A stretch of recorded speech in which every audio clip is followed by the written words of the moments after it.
পোড়া মায়ের কাছে চলে আসলাম পুজো দেবো বলে। ফোনটা সেট করে নিলাম, বুঝতে দেওয়া যাবে না যে আমি ভিডিও করছি, বারণ করা আছে, তবুও সবাই কম বেশি করছে। যেহেতু আমি ভিডিও করছি, ফটো একটা নেওয়াই যায়, কিন্তু ভিডিও করছি, অনেক টাইম নিয়েই তো করতে হবে। অল্প করেই ভিডিওটা করলাম।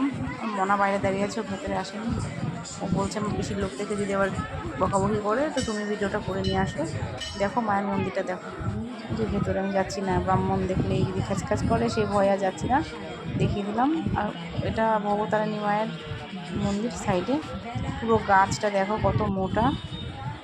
এটা বাবার শিবলিঙ্গ, ঢুকতেই প্রথমে এই শিবলিঙ্গ পড়ে। আর দোকানপাটও অনেক ভিড়ভাট্টা ছিল সেদিন, ভালোই লাগলো। পুজো দিয়ে একটুখানি ঘোরাঘুরি করে কিছু কেনাকাটা করে ব্যাস মামের সময় কাটতো একটা দিন। আর পোড়ামাতলা আসলে যেতে মন চায় না, এত জিনিস আর এত দোকান, দেখে খুব ভালো লাগে। কিনি আর না কিনি, দেখে তো মনটা ভরে যায়, আর পুজো দিয়ে তো আরও ভালো লাগে।